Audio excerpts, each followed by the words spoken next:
अवधूत चिंतनम जय श्री गुरुदेव दत्त श्री स्वामी समर्थ महाराज की जय। माझ्या सर्व स्वामी भक्तांचं आपल्या व्हिडिओमध्ये खूप खूप असं स्वागत आहे। तर आज मी तुम्हाला जी माहिती सांगणार आहे ती खूप आणि खूप अशी महत्त्वाची आणि तुम्हाला धनप्राप्ती, लक्ष्मीप्राप्ती, तुमच्या जे काही अडचणी आहेत, जे काही दुःख आहेत, त्याचप्रमाणे घरामध्ये लहान मुलं आहेत, आजारी आहेत, चिडचिड करतात, सासू-सासरे आहेत, आईवडील आहेत, ते आजारी असतात नेहमी, घरात कितीही लक्ष्मी आली तरी लक्ष्मी टिकत नाही, भरपूर अशा कोर्ट कचेऱ्या आहेत, भरपूर असे म्हणजे वेगवेगळे प्रॉब्लेम आहेत, वेगवेगळ्या समस्या आहेत, नोकरी लागत नाहीत, नोकरी लागली तर टिकत नाही, त्याचप्रमाणे विवाह जुळत नाहीत, तुमच्या मनामध्ये असंख्य असे प्रश्न आहेत, असंख्य अशा तुमच्या समस्या आहेत आणि खूप सारी संकट आहेत। किती सेवा जरी केली तरी ह्या तुमच्या ज्या समस्या आहेत, ही जी तुमचे दुःख आहे, तुमचे दारिद्र्य आहे, ते तुमचं संपतच नाही। कितीही करा, अगदी तीर्थस्थानी जाऊन देवदेव करा, अगदी शास्त्रशुद्ध पद्धतीने उपासना करा, प्रत्येक व्रत वैकल्य करा, पारायण करा, तरीही तुमच्या इच्छा पूर्ण होत नाहीत, समस्यांमधून मार्ग निघत नाहीये। त्यासाठी काय करायचं? त्यासाठी खूप अशी प्रभावी सेवा आज मी तुम्हाला सांगणार आहे आणि खूप साधी सोपी अशी ही प्रभावी सेवा आहे। आपल्या सर्वांना माहिती आहे की प्रत्येक महिन्याचं जे 12 महिने आहेत, मराठी महिने म्हणा किंवा इंग्रजी महिने म्हणा, तर 12ही महिन्यांना अनन्यसाधारण असं महत्त्व आहे। प्रत्येक दिवसाचं वेगवेगळं असं महत्त्व आहे, आपल्या सर्वांना माहिती आहे। त्याचप्रमाणे प्रत्येक महिन्याचंही महत्त्व वेगवेगळं आहे। ह्या पौष महिन्यामध्ये तुम्ही श्रीराम जे भगवान आहेत आपले, तर श्रीराम भगवानांचा श्रीराम रक्षा स्तोत्र आपल्याला माहिती आहे। श्रीराम रक्षा स्तोत्राचं जरी पठण केलं तरी पण तुमची कोणतीही समस्या असू द्या, तुमच्या मनामध्ये कोणताही प्रश्न असू द्या, तर तो पूर्ण 101% तो पूर्ण होणार म्हणजे होणार। फक्त तुम्हाला काय करायचं आहे का, ही सेवा स्किप करायची नाही। ही सेवा जर तुम्ही आज जर चालू केली, आज आहे समजा गुरुवारी मी ही सेवा चालू केली, तर उद्या शुक्रवार, शनिवार, रविवार, सोमवार कुठेही कधीही ही सेवा तुम्ही करू शकता। फक्त तुम्हाला काय करायचं आहे, दिवसातून एकदा रामरक्षा स्तोत्राचं पठण करायचं आहे। आपण जे सेवेकरी आहात, स्वामी महाराजांचे जे कोणी सेवेकरी आहेत, प्रत्येकाकडं नित्यसेवेचं पुस्तक आहे। नित्यसेवेच्या पुस्तकामध्ये रामरक्षा स्तोत्र दिलेलं आहे। ह्या स्तोत्राचं तुम्ही एकदा पठण केलं आणि तुमच्या मनातील इच्छा जर बोलले तर 101% तुमची जी काही इच्छा आहे, जे काही समस्या आहेत, त्यावरती मार्ग निघणार म्हणजे निघणार। आणि हे अगदी सोपं आहे। याचं असं काही नाही की तुम्ही एका ठिकाणी म्हणजे नाही का, आज तुम्ही तुमच्या घरात बसून ही सेवा करताय, उद्या तुम्ही बाहेर गावी गेलात, मग ताई कसं काय करायचं, आज मी बाहेर गावी आले, मग मी कशी काय सेवा करणार? तुम्ही अगदी चालत्या गाडीमध्ये जरी ह्या स्तोत्राचं पठण जरी केलं तरी पण ती सेवा रुजू होते। इव्हन तुम्ही आज कुठे लग्नाला गेलेले आहेत आणि उद्या तुम्ही समजा माहेरी गेलेत, परवा मैत्रिणीकडे गेलेत, किंवा ऑफिसमध्ये तुम्हाला करायला म्हणजे नाही का, ताई मला टाईमच नाही, मी कुठं करू, चालता करू का, किंवा एखाद्या ठिकाणी गाडीसाठी वेट करतोय, मग करू का? हो, अगदी तुम्ही हे जे स्तोत्राचं पठण आहे हे कुठेही करू शकता, याला काहीही बंधन नाही। आणि असंही नाही की हे महिनाभर करा, 8 दिवस करा, 7 दिवस करा, तुम्ही अगदी रोज जरी पठण केलं तरी पण हे आपण म्हणतो स्वामी महाराजांची म्हणा किंवा तुम्ही ज्या देवाला मानता, कोणत्याही देवाची सेवा मनोभावे जर केली, फक्त अर्थ हाक जर मारली, फक्त नामस्मरण जरी करत असाल आणि तुम्ही फक्त वेळेला फक्त जर आवाज जरी दिला तरी देव आपल्या समोर येऊन उभा राहतो आणि कळत न कळत कुणाच्या रूपाने देव येऊन आपली इच्छा पूर्ती करेल आणि आपल्या संकटातून वर काढेल, हे आपण सांगू शकत नाही, खरंच सांगू शकत नाही। कारण आपण म्हणतो देवाची ज्या वेळेस म्हणजे घंटा वाजती त्यावेळेस अशी वाजती की ती कोणीच सांगू शकत नाही। तो नाद कुणालाच कळत नाही की नाद कुठून येतोय, ते आपण सांगू शकत नाही। फक्त वेळेला, काळाला महत्त्व असतं। आणि त्याच्यामुळे मला तुम्हाला फक्त एकच सांगायचं आहे की नामस्मरण मोठमोठ्याने करण्याचीही गरज नाही। तुम्ही फक्त मनातून जरी केलं, फक्त श्री स्वामी समर्थ असं मनातल्या मनात उठताना झोपताना जरी बोलले ना, खूप होतं। कारण कसं आहे, स्वामी आई ही आपली साथ कधीच सोडत नाही, ही नेहमी आपल्या सोबतच राहते, हे आपल्या सर्वांना माहिती आहे। फक्त सेवा करताना पॉझिटिव्हिटी ठेवायची आहे की बाबा मी ही सेवा करत आहे, माझं हे निश्चित माझी स्वामी आई पूर्ण करणार आहे। किंवा तुम्ही आता रामरक्षा स्तोत्र वाचणार आहेत, तर मी ही जी सेवा करणार आहे किंवा स्वामी महाराज माझ्याकडनं ही जी सेवा करून घेणार आहेत, श्री राम माझ्याकडनं ही जी काही सेवा करून घेणार आहेत, तर ही सेवा माझ्याकडनं फक्त निर्विघ्नपणे महाराज ही माझ्याकडनं पूर्ण करून घ्या एवढंच म्हणायचं आहे आणि सेवेला प्रारंभ करायचा आहे. तुम्ही पहा, काहीच दिवसामध्ये तुम्हाला अनुभूती येईल आणि तुम्ही कमेंट्समध्ये नक्की सांगाल की ताई तू ही सेवा सांगितली पण आमच्या जीवनाचं सोनं झालं. आणि त्यावेळेस जी काही लक्ष्मी येईल ती लक्ष्मी कधीही हटणार नाही, कधीही हटत नाही. आणि आपण म्हणतो लक्ष्मी टिकत नाही, असं नसतं. जी लक्ष्मी येते ती लक्ष्मी टिकत नाही असं नाही. कारण कसं असतं, आपल्या काही गरजा असतात, आपल्या घरात आजारपण असतात, आपल्या घरात शिक्षण असतात, आपल्या घरात वेगवेगळ्या आपल्याला माहिती आहे गरजा ह्या खूप आहे माणसाच्या. आणि ह्या गरजा असतात, ह्या गरजांमध्ये आपली ती लक्ष्मी कुठेतरी ॲड झालेली असते, कुठेतरी आपण ती खर्च केलेली असते किंवा कुठेतरी आपण ती काय केलेली असते, व्यतीत केलेली असते. त्याच्यामुळे आपण म्हणतो की लक्ष्मी टिकत नाही, असं काही नसतं. आपण कुठं ना कुठं ती मार्गी लावलेली असते म्हणून आपल्याला तसं वाटतं. तर ही झालं पहिला उपाय. अजून दुसरा उपाय मी सांगणार आहे. या पौष महिन्यात जर केला तर अतिउत्तम असा उपाय आहे. पशुपती महाराजांचं जे एक तुम्हाला माहिती आहे, ही सेवा तुम्हाला बऱ्याच जणांना माहिती असेल. पशुपती महाराजांची जी सेवा आहे ही अगदी साधी सोपी अशी सेवा आहे. फक्त तुम्हाला मनोभावे आणि मनामध्ये भाव ठेवून तुम्हाला ही सेवा करायची आहे. काय ही सेवा आहे हे मी सांगणार आहे. पण सांगण्याच्या आधी माझी तुमच्याकडे एक हात जोडून विनंती आहे की अजून जर आपल्या चॅनेलला कोणी सबस्क्राईब केलं नसेल तर कृपा करून सबस्क्राईब करा, बेल आयकॉन ऑन करा, जेणेकरून मी जे काही व्हिडिओ बनवल ते तुमच्यापर्यंत येतील आणि अशी छान छान माहिती तुम्हाला भेटेल आणि तुम्ही त्या माहितीचा तुमच्या आयुष्यामध्ये उपयोग कराल आणि तुमच्या जीवनाचंही सोनं करून घ्याल. तर व्हिडिओ स्किप न करता शेवटपर्यंत पहा. खूप छान अशी ही माहिती आहे. आणि कसं आहे, प्रत्येकाला अनुभूती काही ना 2 दिवसात येते, काही ना 3 दिवसात येते किंवा एखादं पारायण आहे 7 दिवसाचे. समजा आपल्याला माहिती आहे गुरुचरित्र पारायण आहे 7 दिवसाचे. काहींना पहिल्या दिवशीच अनुभूती येते, तर काहींना पूर्ण पारायण करून झाल्याच्या नंतरही अनुभूती येत नाही. कसं आहे, प्रत्येकाच्या कर्मावरती त्याचं जे प्रारब्ध असतात ते प्रारब्ध पूर्ण झाल्याच्या नंतरच त्याला प्रत्येक गोष्टीची अनुभूती प्रचिती येत असते. फक्त आपण मनोभावे करत राहायचं. स्वामी नेहमी म्हणतात, घाबरू नकोस, मी तुझ्या पाठीशी आहे, भिवू नकोस, मी तुझ्या पाठीशी आहे, मी तुझ्या सोबत आहे, फक्त मला आवाज दे. त्याच्यामुळे कधीच घाबरायचं नाही, करत राहायचं. आपल्याच्यानं जेवढी होईल तेवढं स्वामी महाराजांना सांगायचं आहे की माझ्याकडनं तुम्ही ही सेवा करून घ्या.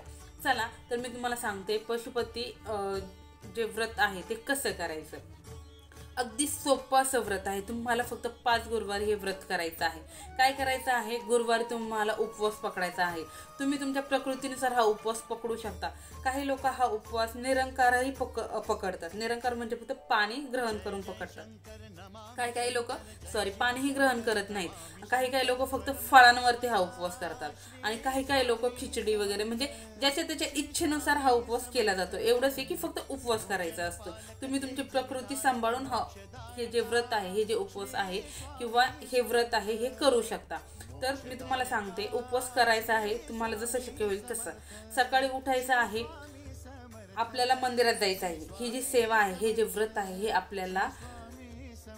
आपल्याला शिवशंकर महाराज जे आहेत, म्हणजे आपल्याला जिथं लिंग आहे आपल्या जवळपास जिथं मंदिरामध्ये आहे तिथं जाऊन आपल्याला ही सेवा करायची आहे. तर ज्योतिर्लिंगापैकी कोणतेही मंदिर असो किंवा कोणत्याही ठिकाणी आपल्याला माहिती आहे शिवशंभो महाराजांचं मंदिर प्रत्येक गावात हे असतं आणि असतंच. तर तुमच्या जवळपासच्या मंदिरामध्ये तुम्हाला जायचं आहे. जाताना एक थाळी घ्यायची आहे किंवा एक ताट तयार करायचं आहे. तर ताटामध्ये काय करायचं आहे, सकाळी तुम्हाला माहिती आहे थोडंसं तांदूळ, बेलपत्र, फुलं, निरंजन वगैरे घेऊन जायचं आहे. तिथं गेल्याच्या नंतर तुम्हाला काय करायचं आहे, काळभैरव अष्टक आपल्याला सर्वांना माहिती आहे, स्वामी महाराजांच्या नित्यसेवेच्या पुस्तकामध्येही आहे. तिथं जाऊन तुम्हाला 11 वेळा म्हणलं तर 11 वेळा तुम्ही म्हणू शकता. ते 1 वेळा म्हणू शकता, 3 वेळा म्हणू शकता, 21 वेळा म्हणू शकता, 52 वेळा म्हणू शकता, 108 वेळा, जसं तुम्हाला शक्य आहे तितक्या वेळा तुम्ही म्हणू शकता. त्याचप्रमाणे तिथं जाऊन तुम्हाला तुमच्या मनातली जी इच्छा आहे ती इच्छा तुम्हाला तिथं बोलायची आहे. जाताना दूध घेऊन जायचं आहे पेल्यामध्ये म्हणा, किंवा जशी तुमची म्हणजे श्रद्धा आहे, जशी तुमची इच्छा आहे त्या प्रमाणात तुम्हाला दूध घेऊन जायचं आहे. आणि तिथं जाऊन दुधाचा पाण्याचा अभिषेक तुम्हाला त्या पिंडीवरती करायचा आहे. ते करून झाल्याच्या नंतर ती सेवा झाल्याच्या नंतर पुन्हा ते ताट तसंच घ्यायचं आहे, घरी यायचं आहे. घरी आलं का उंबरठ्याला पहिल्यांदा नमस्कार करायचा आहे, आतमध्ये यायचं आहे. ते जे ताट आहे ते आपल्या देवाऱ्याच्या समोर, मंदिराच्या समोर, जिथं तुमचं देवघर आहे तिथं ते ठेवायचं आहे. पुन्हा एकदा वंदन करायचं आहे घरातल्या देवतांना. त्याच्यानंतर आपले सगळं काम वगैरे नित्यकर्म जे काय ते आटवायचे आहेत. ते झाल्याच्या नंतर पुन्हा तुम्हाला 5च्या नंतरनं पुन्हा ते ताट घ्यायचं आहे. त्या ताटामध्ये तुम्हाला तुम्हाला कणक ही माहिती आहे, गव्हाच्या पिठाचे 6 दिवे तयार करायचे आहेत. 6 दिवे तयार करायचे आहेत. त्याच्यामध्ये 6 वाती आणि तुपाचा किंवा तुमच्या याच्यानुसार, ऐपतीनुसार तेलाचा, तुपाचा, तिळाचा, जे तुमच्याकडे अवेलेबल आहे त्याचा दिवा, त्याचं तेल घालून तुम्हाला मंदिरामध्ये जायचं आहे. मंदिरामध्ये गेल्याच्या नंतरनं ते जे दिवे आहेत ते 6 दिवे खाली ठेवायचे आहेत जमिनीवरती.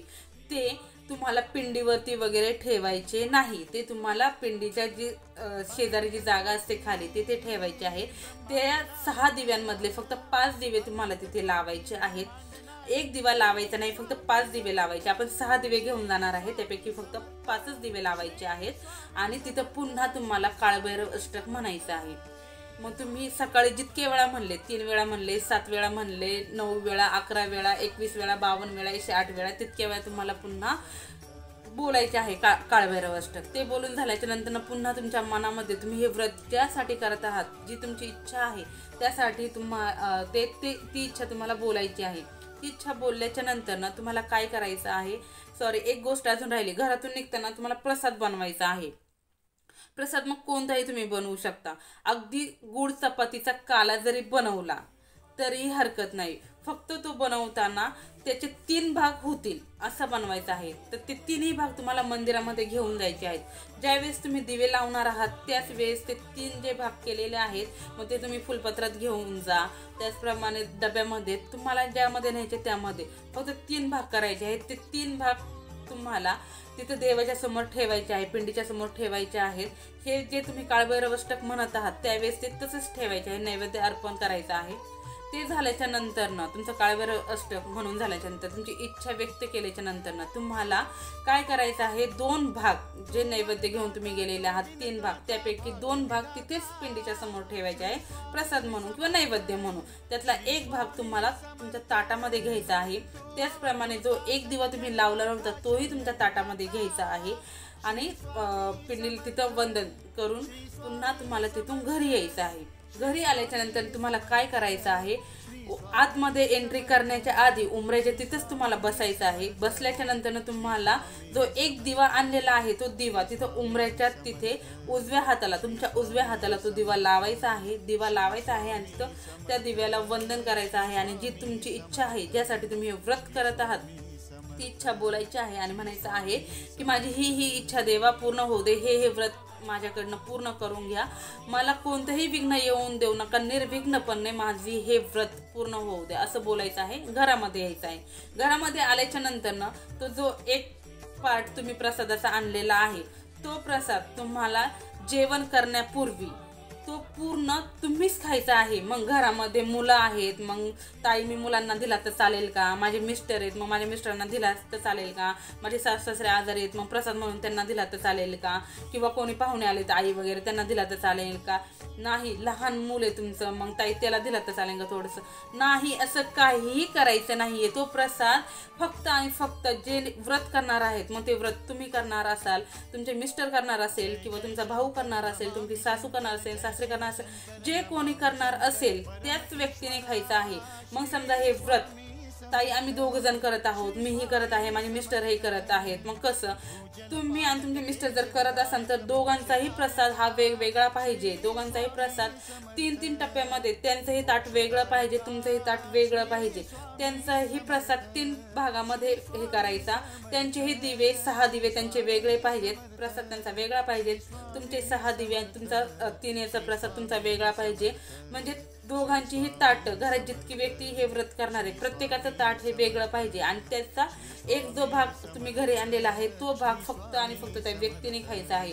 आणि तो प्रसाद पूर्ण खाऊन झाल्याच्या नंतर मग तुम्ही जेवणाला सुरुवात करायची आहे. तर अशा प्रकारचे व्रत आहे. फक्त एक लक्षात ठेवायचं, 5 गुरुवारी न चुकता तुम्हाला हे व्रत करायचं आहे. आणि समजा तुम्हाला मासिक धर्म आला, तुम्हाला विटाळे, तुम्हाला सुतके, मग ताई हे एक गुरुवार माझं चुकलं, मग कसं काय करायचं? मग तो एक गुरुवार स्किप करायचा, त्याचा पुढचा गुरुवार पकडायचा. म्हणजे आज पहिला गुरुवार झाला तर मग आता पुढच्या गुरुवारी समजा तुम्हाला मासिक धर्म आला, मग ताई काय करायचं? मग ठीक आहे, तो गुरुवार तुम्ही स्किप करा, त्याचा पुढचा गुरुवार दुसरा गुरुवार म्हणून पकडा. समजा त्याही वेळेस तुम्हाला विटाळा आला, मग ताई काय करायचं? ठीक आहे, त्याच्या पुढचा गुरुवार. म्हणजे अशा प्रकारे तुम्ही हे व्रत करू शकता. फक्त कसं आहे, ह्या व्रताचा एक नियम आहे, महत्त्वाचा नियम जर म्हटलं तर हे व्रत तुम्हाला रोज सकाळी पण मंदिरात जायचं आहे आणि रोज संध्याकाळी तीच थाळी घेऊन तुम्हाला मंदिरामध्ये जायचं आहे. दिवसातून 2दा तुम्हाला न चुकता मंदिरामध्ये जाऊनच तुम्हाला ही सेवा करायची आहे. मग ताई आमच्या जवळपास मंदिर नाही, मग कसं काय करायचं? मग मी घरात केली तरी सेवा चालेल का? काहीतरी पर्याय, घरात कोणती पिंड वगैरे करून चालेल का? नाही, ही सेवा घरात करता येणार नाही. ही सेवा फक्त आणि फक्त मंदिरात जाऊनच करायची आहे आणि तुमची सेवा तिथं जाऊनच तुमचं हे व्रत पूर्ण होणार आहे. न चुकता तुम्ही ही सेवा करा. आणि ह्या ज्या व्रताचं महत्त्व आहे हे अनन्यसाधारण असं महत्त्व आहे. तुम्हाला माहिती आहे, शिवशंभो शंकर महाराज हे एकदम भोळे आहेत. सर्वात भोळे देवता जर म्हटलं तर श्री शंकर महाराज आहेत. आणि आपल्याला माहिती आहे, हर हर भोले हे कधीच आपल्या भक्ताला खाली हात जाऊ देत नाहीत. आपण कोणतीही जरी इच्छा जर म्हटलं तरी पण ते आपली पूर्ण करतात. अगदी साध्या मनाने जरी हात जरी जोडले तरी पण अगदी लगेच प्रसन्न होणारे असे हे देवता आहेत. म्हणून हे व्रत अगदी साधं सोपं असं हे व्रत आहे. तुम्ही हे व्रत करू शकता. आणि ह्या व्रताचं म्हणजे असं वेगळं असं काहीच नाही, नियम नाही, काही नाही. फक्त भोळ्या मनाने तुम्हाला ही सेवा करायची आहे, स्किप करायची नाही. तर झालेली सेवा ही स्वामींचरणी अर्पण. व्हिडिओ कसा वाटला हे नक्की सांगा. श्री स्वामी समर्थ महाराज की जय.